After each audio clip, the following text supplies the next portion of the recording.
Thanks. Last but not least, Carlos. Doug, alcoholic. Doug. Hey, Doug. If we are painstaking about this phase of our development, we will be amazed before we are halfway through. We are going to know a new freedom and a new happiness. We will not regret the past nor wish to shut the door on it. We will comprehend the word serenity and we will know peace. No matter how far down the scale we have gone, we will see how our experience can benefit others. That feeling of uselessness and self-pity will disappear. We will lose interest in selfish things and gain interest in our fellows. Self-seeking will slip away. Our whole attitude and outlook upon life will change. Fear of people and of economic insecurity will leave us. We will intuitively know how to handle situations which used to baffle us. We will suddenly realize that God is doing for us what we cannot do for ourselves. Are these extravagant promises? No. They are being fulfilled among us, sometimes quickly, sometimes slowly. They will always materialize if we work for them. Thank you. This time? Hey everybody, my name is Benjamin and I'm an alcoholic. Hey, Benjamin. And it's good to be here. It is good to be here. It's good to be alive. Life is good. And I'm here to share my experience, strength, and hope through the way of what it was like, what happened, and what it's like now. So I use a little outline, just so I don't get crazy off topic. I grew up, mom is a laboratory scientist, dad's a doctor, grew up middle class family with the world, lining up just for me. But slowly as I grew older, I just felt more and more out of place and got into more and more on the fringe of my schoolmates and after school activities, even in Boy Scouts. So I was like more and more on the edge. And I had this Russian girlfriend when I was 14 and she liked to drink vodka. And I remember her being like, "You'll like this. This will take away that anxious feeling that you get from being kind of a social outcast." Or not an outcast, but just socially weird. And so it was in a water bottle. And I took 2 gulps and we went downstairs. And she went into the bathroom and I ran upstairs and drank the whole bottle. Chugged the whole thing without her knowing, and that's how I started my drinking and drugging, was by sneaking and stealing and drinking the whole bottle. So, and what's funny is that I didn't realize that until like 8 to 10 months sober. I was like, wait a minute, that's my first drink. It wasn't having like a couple beers like I thought it was down the road. It was chugging the whole bottle of vodka secretly. You pissed? I don't remember. I know that we went and played tennis with her mom, and I was drunk and having a blast, and that was that, Right. Yeah.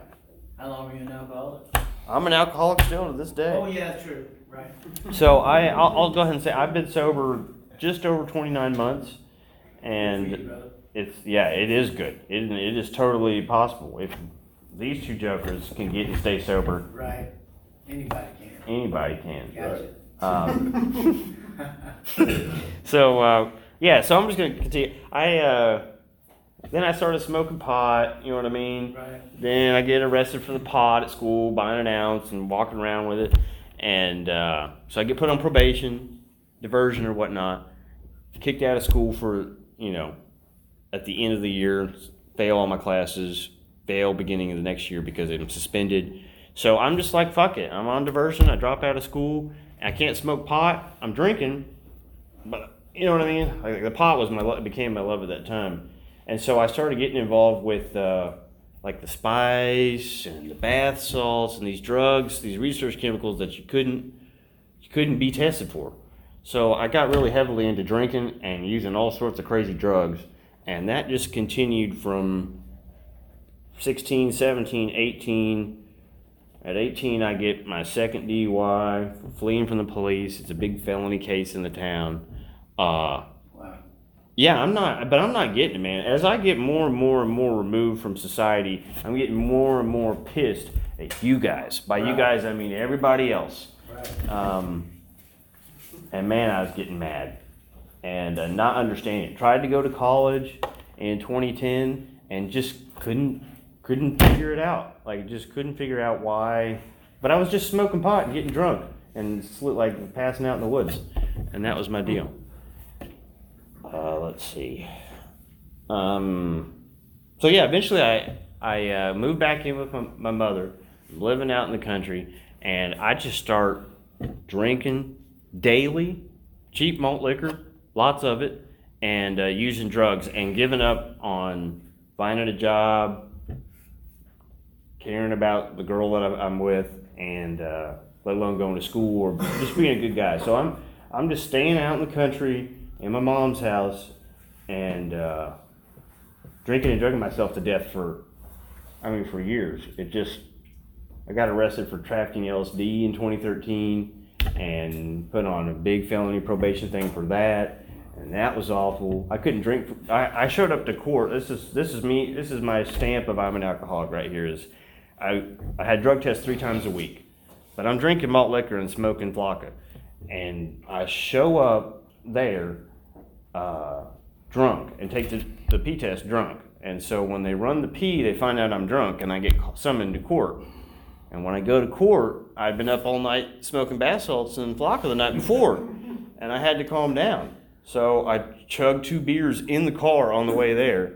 And when I'm in there and they call me to the stand, they say, "I smell alcohol." And they breathalyzed me, and I was drunk, and they locked me up. So they locked me up for being drunk at my P test, and when I was at the court date, I was drunk. And so they locked me up, and I was just like bewildered that happened to me. I'm a doctor's son, and you know, my mom runs the damn lab. So I had this big entitlement ego thing, you know what I mean? I'm smarter than everybody, and that was the deal. Unfortunately, that huge ego really has a high price for me in getting sober. 2014, went to treatment for 2 months and got drunk there. Got in an accident in the van. They gave me $1,000. And I bought 100 grams of the bath salts and started drinking Everclear and smoking those in a hotel. And that was fucking awful. And then went back to treatment, 3 months. Was just crazy. Was not able to even comprehend what any of this is going on. You know what I mean? Totally in a fantasy world. So those first 2 times, I don't know, like the seeds were kind of being planted, but just barely. You know what I mean? I was like a wall. They weren't taking root. They couldn't. I mean, I got high and drunk and ordered the drugs to the rehab and got everybody high, and we all huffed the Freon out of the units and ran out, and so I was homeless for a little bit in eastern Kentucky, and all this just kept going. And in 2015, I'm getting beat up pretty bad by myself through the universe. My behavior is just not working out for me. And I go to treatment for 5 months. I get in, I'm talking great physical shape, lean, strong, mentally good. I share at meetings, I listen at meetings. I think that I can feel the internal me really actually wanting to stop doing what I've been doing. And I think that I'm going to be all right. And I leave, I go to sober living for a week. I don't like it. I move back home. And within a week of moving back home into my mother's house, I'm driving home, and I remember thinking, fuck it. I'm buying 3 Natty Daddies, and I'm drinking them. And so I drank them, and I ended up passed out with my pants down and my butt up in the air, and it was so sunburned I couldn't even sit down. And I feel like that's the universe that's just spanking me, because for the next year and a half, it just got unbelievably bad. I was hateful to everyone. And just getting like needing to find people to hate and dislike, and because I felt so bad about myself. The isolation out in the country, just my friends were like, "See ya." All the girls in my life were like, "See ya. We just want you," which I didn't understand. You know what I mean? I was like, I was pretty fucked up. Sounds like it, bro. Yeah, I was.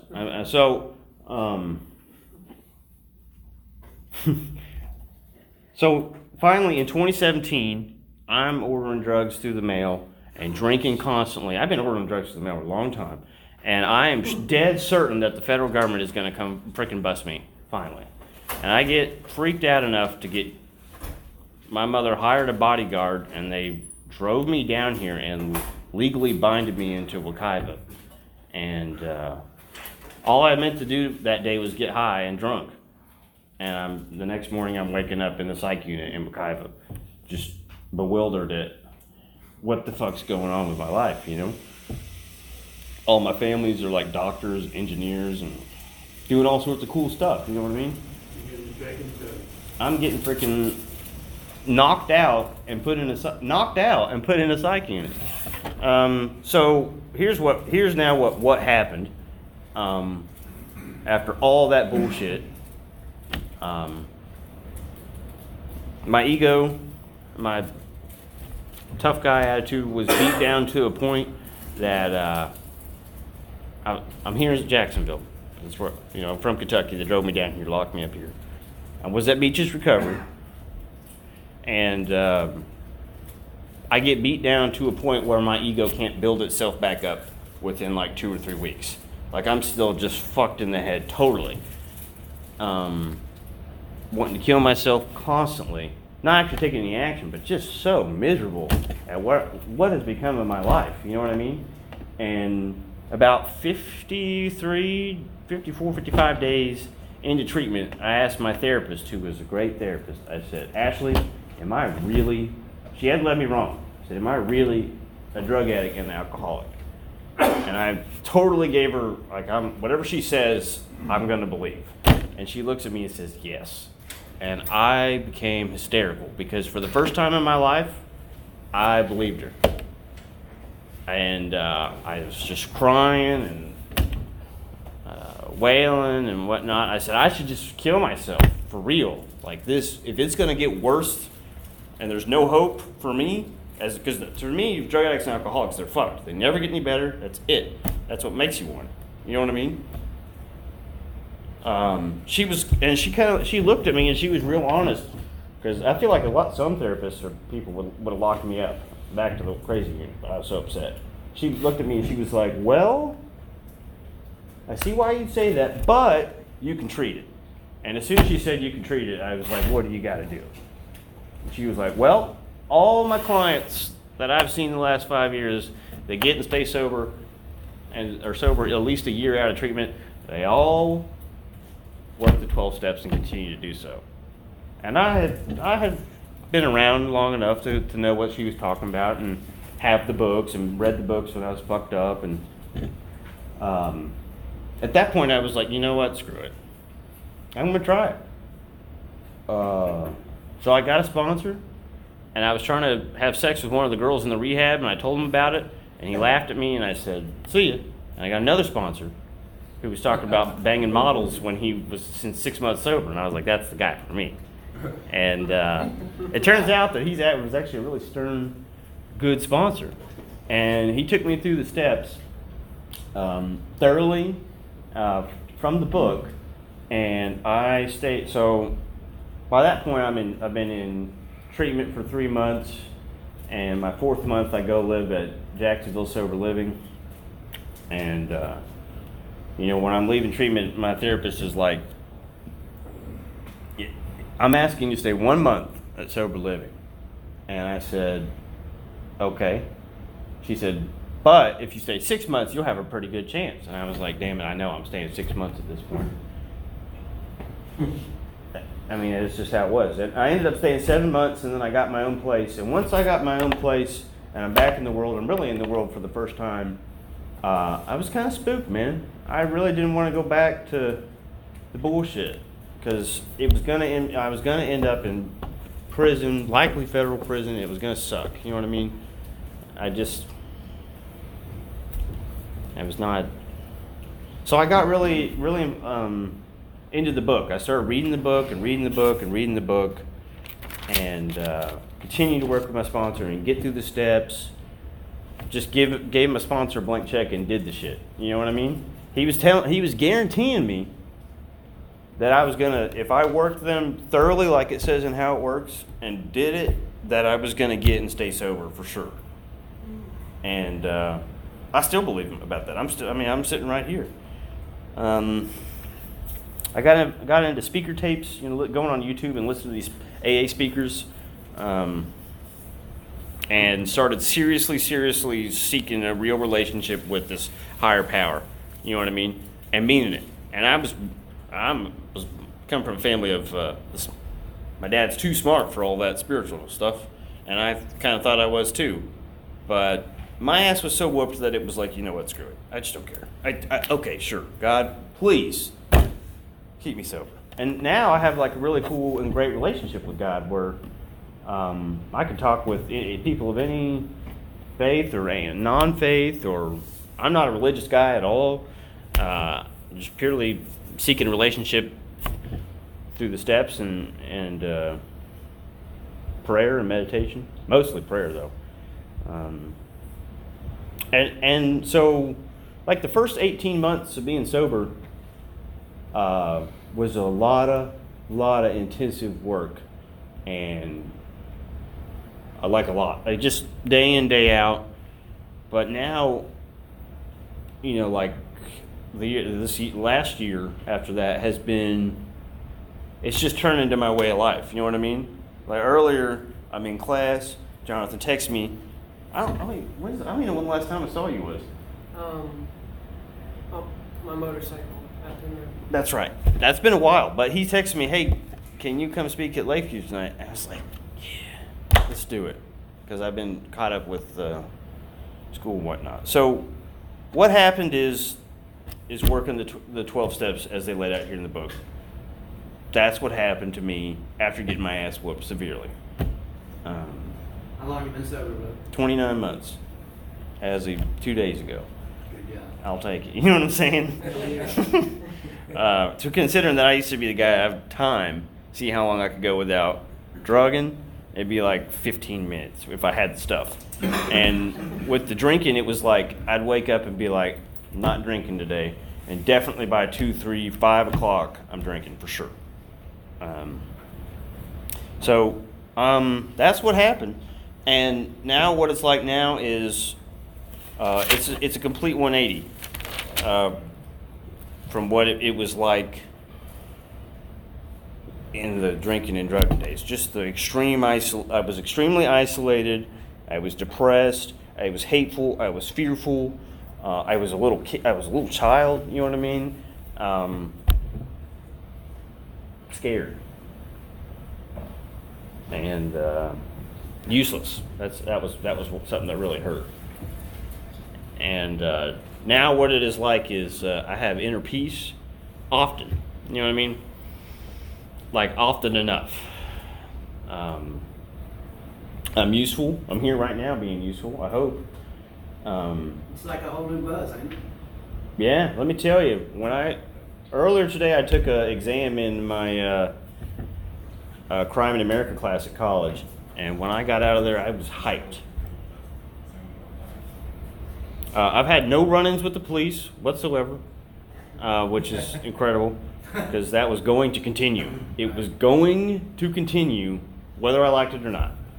I actually have a job. I work now at the treatment center.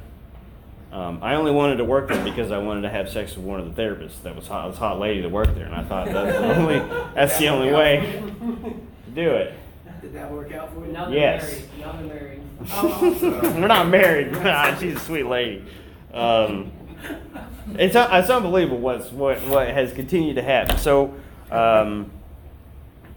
yeah, and I just started college last month, which I always wanted to start. I started in 2010, and in 2011, or 2012, I'm sitting there in college, and I'm like, the teacher's talking, and I just was like, I'm gonna go get high, and I left, and I never went back.